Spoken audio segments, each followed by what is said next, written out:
Free will versus determinism. Professors of philosophy give their answers on the age-old question. Abisher, CSU, Los Angeles. I am an emergent evolutionist in that I hold the universe as capable of producing novelty, including new levels of creativity, which are not strictly determined by earlier causes. I am a tychist in that I hold that there is real chance operating in experience, and that laws of nature are no more than statistical regularities. I am an indeterminist in that I hold that human consciousness is underdetermined by external influences so that it can, and sometimes does, exhibit non-coerced agency. I believe that the directing of our agency to ends that transcend selfish desires is the ultimate experience of freedom and the beginning of morality. Adams, UC Los Angeles. Complex. I suppose the first question is, do I think that free will is compatible with determinism? I think my answer to that is that there is different concepts of freedom, and freedom in some sense is just as compatible with determinism, and in others is not. I am strongly inclined to believe that determinism is false. I think that is greatly important from a theological point of view. If determinism were true, we would be something like puppets. But in relation to each other, I am inclined to be a compatibilist. That is to say, I don't think that I ought to stop praising and blaming people and holding people responsible and so forth if I became convinced that determinism is true. Beckman, Harvey Mudd. Determinism as such is merely theoretical, and theories are merely advisory. Thus, if a theory suggests that my actions are all determined by factors other than my own perceptions, conceptions, impulses, etc., I am free to consider its potential usefulness to me as well as to discard it as useless. In the phenomenal realm, which is the only realm of stable importance, freedom of will is obvious. Churchland, Paul, UC San Diego. I think the age-old question is based on a number of mistakes. I am quite prepared to take part of the determinist side of the argument. I think that human thought, human agency, human moral perception is all based in the activities of the physical brain. I believe that these things are thoroughly described by the laws of nature, of physics, and of chemistry, physiology, electricity, and so forth.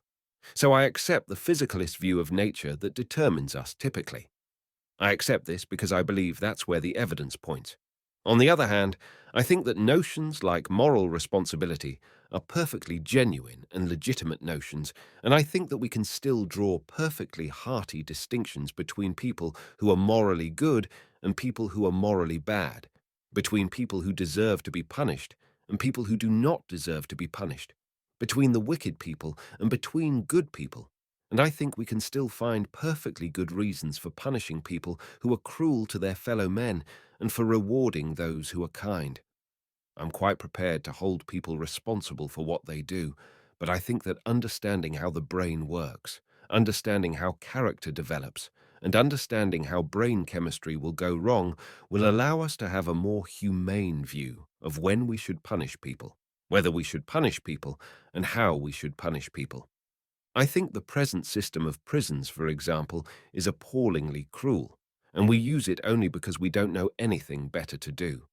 If we understand better how our brains work in the social and the emotional dimension, we might be able to have a much more humane legal system than the one we got now. But I am not about to give up moral reasoning. I think those things will be with us forever. Cohon, Stanford University. At the moment, I don't have a view about this issue because there is a class of arguments I know nothing about. I used to think that nature, as understood by science, is deterministic, and that metaphysical freedom in the traditional sense, not being caused to act by any causes outside oneself, was therefore incompatible with the fact that human beings are part of nature. Since I thought that we are a part of nature, I concluded that we are not metaphysically free. However, there are now philosophers of science who deny that a scientific understanding of nature must be deterministic, and who, in fact, reject determinism in physics and the other sciences. Perhaps this leaves room for metaphysical freedom in human actions. I agree with Kant that when we make choices and act, we necessarily think of ourselves as being free. But Kant notes this doesn't show that we really are free. Cop, UC Davis. I do not have a fully developed position, but I would aim to defend a version of compatibilism. Dreyfus, UC Berkeley. That is too hard for me to answer. I think that somehow or another we have to do justice to both of them, but I don't think that anybody understands how to do justice to both of them. I don't even know if there is much I can say. The Kantian view that Donald Davidson defends is pretty attractive, namely that we are free under the description as agents and determined under another description as objects. But that is not very satisfactory, since that way it looks like we are not free. I give up. I don't know. Dumont, Mount St. Mary's College. I think that question is posed in the wrong way. Humans are limited in their freedom, but freer than we usually think we are. The whole project of life is to become freer by wrestling with our pasts and with the temptations to give up, submit, or conform to outside forces. Intentions, desires, wants, reasons for acting, motives are not internal causes. They are not events in the ordinary sense. I am not a dualist, and I am not sure how to explain the metaphysics of free acts, but phenomenologically freedom is a reality. I also think that the concept of freedom in Western philosophy is too individualistic. Griesmer, UC Davis. Free will versus determinism is too hard a problem for me. I guess I'm inclined to say we have free will even if the world were determined, but I can't even begin to say why I think so. I guess I think the world is not deterministic, but I'm not sure that is even a relevant fact in answering the big question. I think that we're in trouble whether we're Cartesian dualists and say that there are two kinds of substance and free will is a provenance of mind, since we have to explain how mind can interact with determined matter, or whether we're materialists, since then we have to explain all the strange phenomena of qualia, consciousness, etc. My short answer is, I just don't have a perspective on this age-old question. Friedman, UC Davis. The best there is only soft determinism. Our freedom is compatible with this. Dubienne, UC Davis. I have no worked-out position. I am really inclined toward belief in free will. Lloyd, UC Berkeley. I believe in free will. I believe that we have free will, and that the problem as it was set up is misleading because it relies on a picture of science which is not accurate. It's not true. I think that our scientific theories univocally claim that the world is a deterministic place. I think that our theories don't say that. Matson, UC Berkeley. I have some doubts about the truth of determinism, though I don't think this issue is really relevant to the controversy. I also have some doubts about the will, which is a concept that ancient seems to have gotten along okay without. But again, I'm not sure this is crucial. I think Hobbes, Locke, and Hume are right to point out that the opposite of freedom is compulsion, not causation, and that consequently we act freely whenever someone or something else doesn't force us to go against our will. McGray, University of San Diego. Compatibilism. I see no real conflict between the two. Free human conduct has a certain kind of causal explanation. Pippin, UC San Diego.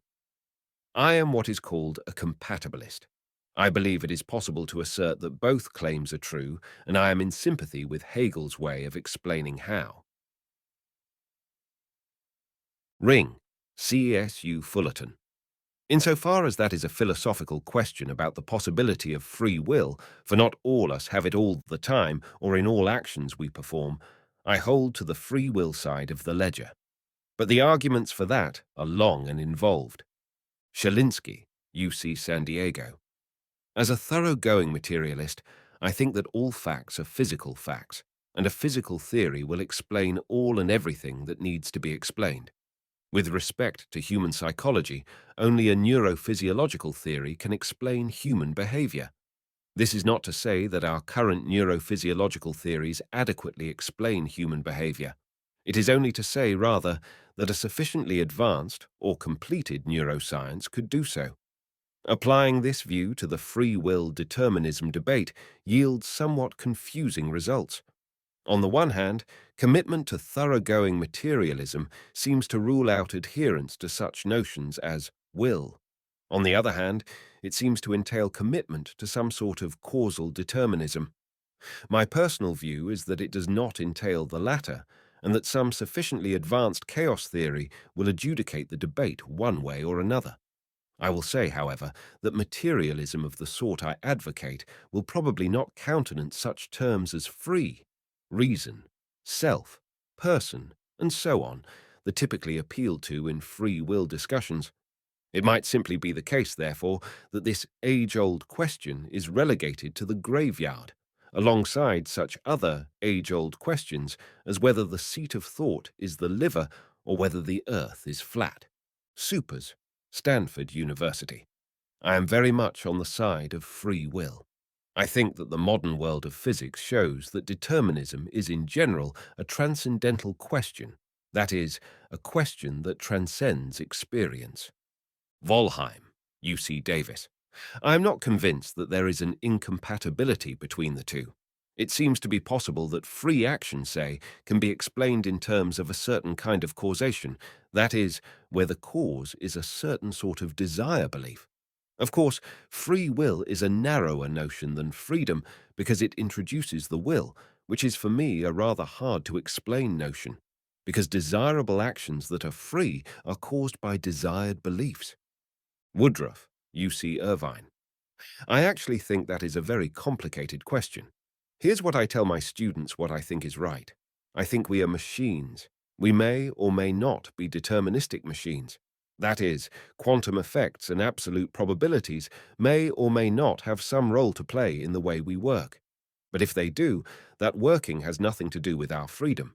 It's been clear ever since ancient Greece to people who have thought carefully about the problem that absence of determinism is not freedom either. What is wanted is self-determination or autonomy. What I think is, in that sense, we are machines, but we're machines that work in a particular way. In that working, we use a certain model of the way the world is. The model that we use, in fact, is one that has branches in it, that is, one that sees alternate possible futures as real. It sees our choice mechanism as making a difference in choosing one or the other of those. So if I try to decide what to do, then I am considering alternate possible futures, and the mechanism in me is producing a choice. Now, I actually believe that that mechanism is a deterministic mechanism, but it works with a picture of the world that is indeterminate. I don't think that what I just said is contradictory. In fact, I could program a computer to make choices. Of course, we know a computer is deterministic, but it's running a program that operates on this indeterministic model, one that has different alternatives, and chooses between them.